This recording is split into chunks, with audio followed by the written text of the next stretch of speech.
याच्या समोरच्या माध्यमातून येणारी चेंडू 4-21 धावांची गरज आहे. Shot of lane, what a shot, powerful stroke, powerful back, square of the wicket, षटकार.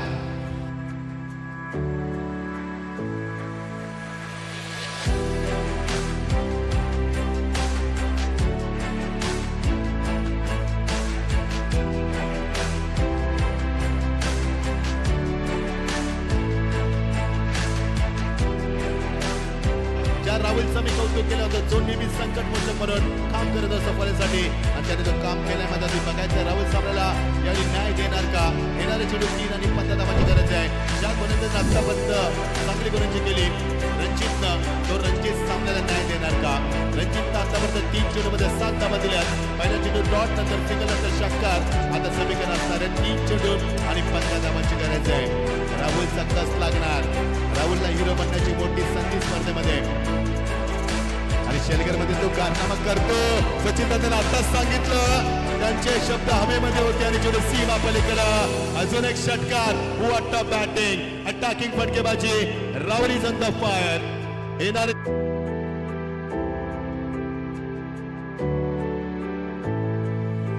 गरज आहे ती 9 धावांची. शिकणार बघायचं आहे, 2 चेंडू 9 धावा. फलंदाज तयार, फलंदाज राहुल स्टॅकेंडला. यस, माराला असा आवाज आणि मारलाय देखील. एकदा जोरदार टाळ्याने स्वागत करा राहुलचा. पण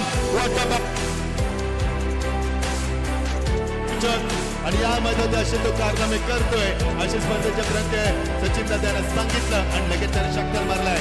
मैदानाच्या बाहेर प्रेक्षकांचा आवाज आला की मार, आणि मारलाय देखील मैदानावरती. मात्र गोलंदाज रणजित आहे, तो देखील फार हुशार आहे. बघायचं रणजित राहुलला थांबवणार का.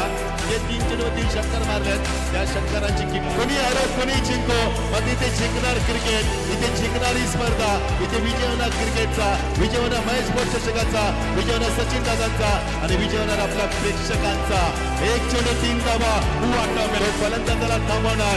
1 चेंडू 3 धावा. स्टेट नाहीये, भेटलाय चेंडू. Good fielding. विशालना सामना थांबवलाय. विशालचं कौतुक करेन मी, आता कौतुक करेन रणजितचं देखील, लेकिन राहुलचं देखील कौतुक करेन. यस दिस आहे.